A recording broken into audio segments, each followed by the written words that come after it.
अस्सलामुअलैकुम dear students. आज का जो मेरा टॉपिक है वो है जी एडवांस अकाउंटिंग का चैप्टर जो ब्रांच है उसका आज मैं आप लोगों से फॉर्मेट शेयर करने वाला हूँ।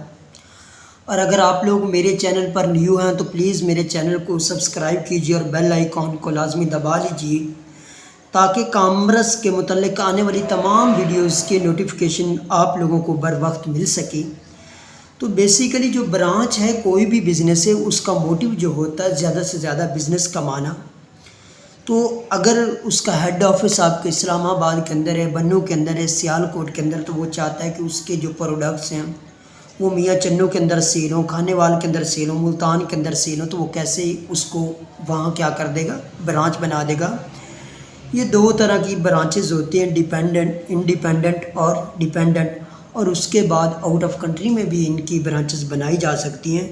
तो हमें जो मेन मकसद है, हमें फॉर्मेट है। अगर आप लोगों को फॉर्मेट में तमाम चीज़ें लिख दी हैं, अगर आप लोगों ने फॉर्मेट को तैयार कर लिया तो समझ लीजिए कि आप लोगों ने 80% सवालों को तैयार कर लिया, क्योंकि मैंने फॉर्मेट के अंदर वो सारी चीज़ें लिख दी हैं जो कि सवाल के अंदर आएंगी।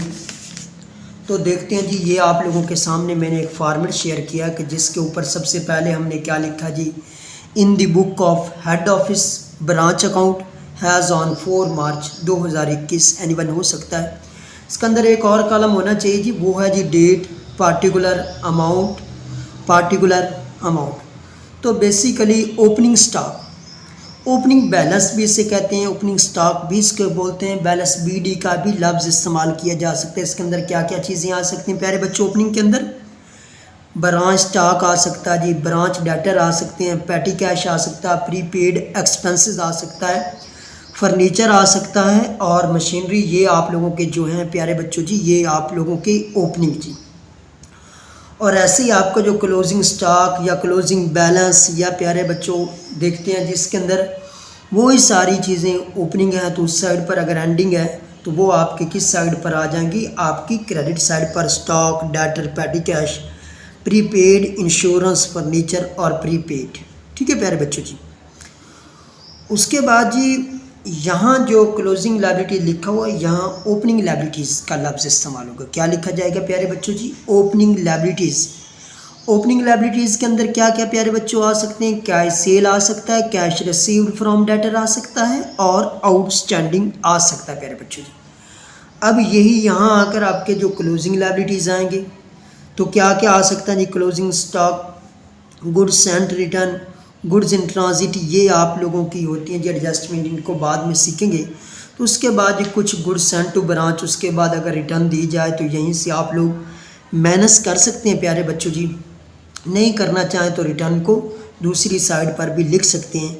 एक्सपेंसेस पेड बाय ब्रांच, इसके अंदर क्या क्या चीज़ें आ सकती है? रेंट एंड टैक्स आ सकता है जी, एडवर्टाइजमेंट आ सकता है, सैलरी एंड वेजेस आ सकता है, इंश्योरेंस आ सकता है, पैटी कैश आ सकता है, मैनेजर कमीशन आ सकता है। आप लोगों को पता है प्यारे बच्चों के जितने भी आप लोगों के एक्सपेंसेस होते हैं बेसिकली वो सारे के सारे किस साइड पर आते हैं? हमेशा डेबिट साइड पर, क्योंकि आप लोग जो नॉमिनल रस्मी के अकाउंट के जो रूल्स पढ़ते हैं, जितने भी एक्सपेंसेस होते हैं टोटली के टोटली आपके किस साइड पर आते हैं प्यारे बच्चों जी? डेबिट साइड पर आते हैं। जबकि जो इनकम्स होती हैं वो आपकी किस साइड पर चली जाती हैं जी? आपकी क्रेडिट साइड पर चली जाती हैं। और ये थी मतलब मेन चीज़ें। ओपनिंग जितने भी होंगे ब्रांच टेलर आपकी डेबिट साइड पर और क्लोजिंग जितना भी बैलेंस होगा वो आपकी क्रेडिट साइड पर। ऐसे ही ओपनिंग लायबिलिटीज़ क्रेडिट साइड पर और क्लोजिंग लायबिलिटीज़ आपकी डेबिट साइड पर। उसके बाद जितने भी एक्सपेंसेस होंगे वो भी आपकी डेबिट साइड पर। उसके बाद गुड्स सेंट टू ब्रांच और रिटर्न आप इसमें से माइनस भी कर सकते हैं और आप क्रेडिट साइड पर भी लिख सकते हैं। उसके बाद क्या होगा, आपके हमेशा की तरह क्रेडिट साइड बड़ी होगी, इसको उठाकर आप डेबिट साइड पर लिखेंगे। इसमें से ये सारे जो आपके एक्सपेंसेस और ओपनिंग बैलेंस होंगे ये माइनस करेंगे तो आपके पास जो net profit transfer to profit and loss account प्यारे बच्चों जी। और इसके साथ दो मज़ीद अकाउंट की अक्सर ज़रूरत दरपेश आ जाती है सवाल जब कर रहे होते हैं, वो है जी ब्रांच डेटर अकाउंट या पैटी कैश। अक्सर औकात सवालों के अंदर बनानी पड़ती है। तो इसके अंदर क्या करेंगे, जब भी आप बनाएंगे जी ब्रांच डेटर अकाउंट तो आप अपनी डेबिट साइड पर क्या लिखेंगे प्यारे बच्चों जी? ओपनिंग डेटर और क्रेडिट सेल, दो चीज़ें हैं। कौन कौन सी? ओपनिंग डेटर और दूसरे कौन सी चीज़ है जी, क्रेडिट सेल। और क्रेडिट साइड पर कौन सी आएगी चीज़ें, cash received from debtor, sales return, या इसको बोलते हैं जी inward, bad debts, discount allowances to customer. तो बैलेंस सीडी आप लोगों के पास आ जाएगा जी। देखते हैं फिर से, आपने डेबिट साइड पर कौन सी दो चीज़ें मेंशन करनी, ओपनिंग डेटर और क्रेडिट सेल, जबकि क्रेडिट सेल पर cash received from debtor, sales return या inward, bad debts, discount allowances to customer. ये प्यारे बच्चों जी।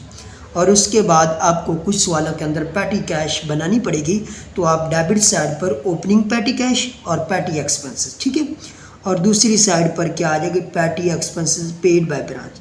अगर हेड ऑफिस अदा कर रहा तो फिर आपके किस साइड पर आएगी प्यारे बच्चों जी, डेबिट साइड पर। अगर ब्रांच अदा कर रही है तो फिर क्या हो जाएगी, क्रेडिट साइड।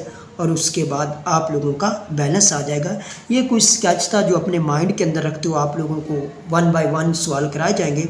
जब हम इसके न्यूमेरिकल करेंगे तो इंशाअल्लाह ताला मज़ीद इसकी बहुत अच्छे से समझ आएगी। इंशाअल्लाह ताला एक नेक्स्ट वीडियो के साथ मुलाकात होगी। ओके, अल्लाह हाफिज़ एंड टेक केयर।